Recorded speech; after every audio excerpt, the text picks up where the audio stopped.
అందులోకే వచ్చేస్తాం. వాటర్ లాస్ట్కి ఎక్కడ ఇంటికి పోతే మనం ఏం చేస్తాం దానికి ముందే ప్రివెన్షన్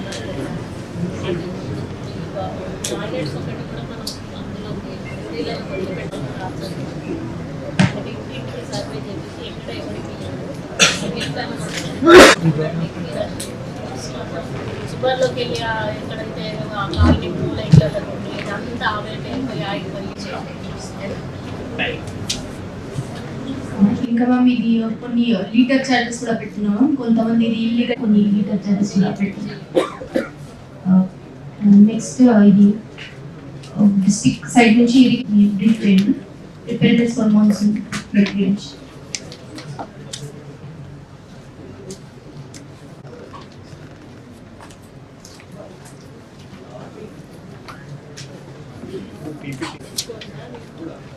అది మేడం అంటే ఇప్పుడు ప్రజెంట్ అయితే ఏం ఫండ్స్ ఇక యాక్చువల్ లేదు.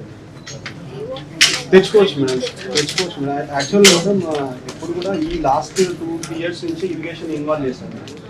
అంతకుముందు అన్ని ఈవెంట్లో ఫ్లడ్స్ వచ్చాకనే తర్వాత అంటే మున్సిపల్ కాకుండా ఇరిగేషన్ మీకు పర్ఫెక్ట్ డిజైన్ చేయండి. ఇంకా ఫర్దర్గా ప్రపోజల్స్ కూడా ఎస్డిఎఫ్ అన్నా లేదంటే ఇరిగేషన్ ఏదర్ ఎనీ ఒక ఫండ్ నుంచి చేద్దాం మేడం.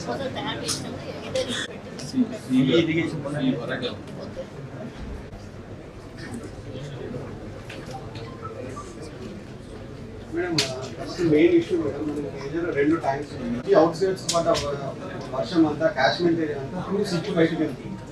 మేజర్ ఇష్యూ అది యాక్చువల్ అందరూ ఓన్లీ సిటీ లిమిట్స్లో అనుకుంటే బయట ఆల్మోస్ట్ వడపల్లి క్యాచ్మెంట్ వచ్చేటప్పుడు ఇప్పుడు వడపల్లి చెరువు మనకి అయినా 4 నుంచి వెళ్తుంది.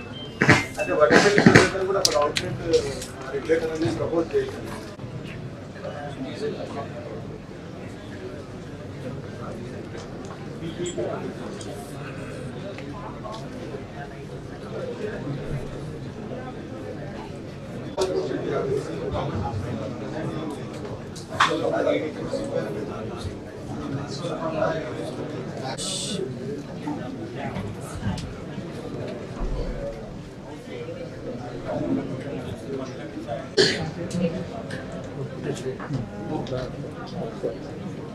కంప్లీట్ చేయండి.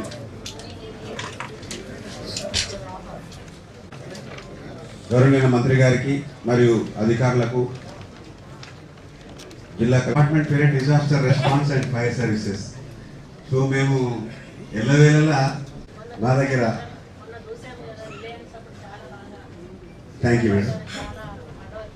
పోయిన జూలైలో వచ్చిన మా విపత్తును సాధ్యమైన పౌరులకు సో మాకు కూడా చాలా అప్రిసియేషన్ వచ్చింది and we are proud to do that and ఇచ్చిన వాళ్ళు appreciate on this occasion. So ఇట్లాంటి కొన్ని స్కిల్స్ కూడా మేము చెప్తున్నాము. ఎందుకంటే నీళ్ళతోటి సహవాసం చేయడం అంటే నీళ్ళలో నుంచి రక్షించడం అనేది చాలా రిస్క్తో కూడుకున్నది.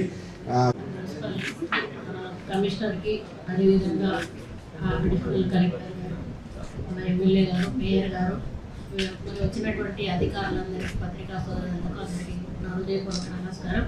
మరి అన్ని డిపార్ట్మెంట్స్ మీద కూడా చాలా వివరంగా మీ యొక్క ఆలోచనలు, మీకున్న ప్రాబ్లమ్స్, మనం మీరు తీసుకుంటున్న జాగ్రత్తల గురించి చెప్పడం జరిగింది. మన కలెక్టర్స్ కూడా ఎప్పటికప్పుడు వాళ్ళు ఫాలోఅప్ చేసుకుంటూ ఎక్కడ ప్రాబ్లం రాకుండా చూసుకునే కార్యక్రమం చేస్తూ ఉన్నారు. మనకు ఎలక్షన్ కోడ్ రావడం వల్ల ఒక 2 నెలల ఈ ఎలక్షన్ కోడ్ వల్ల మనం ఏ పనులు చేపట్టలేకపోయాము.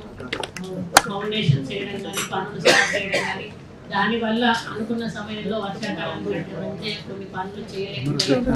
ఇప్పుడు ఏదైతే పవర్ ప్లాంట్ ప్రజెంటేషన్ చూపించారో కమిషనర్ గారు వాటన్నిటి కూడా ఫాలో చేసుకుని వీలైనంత తొందరలో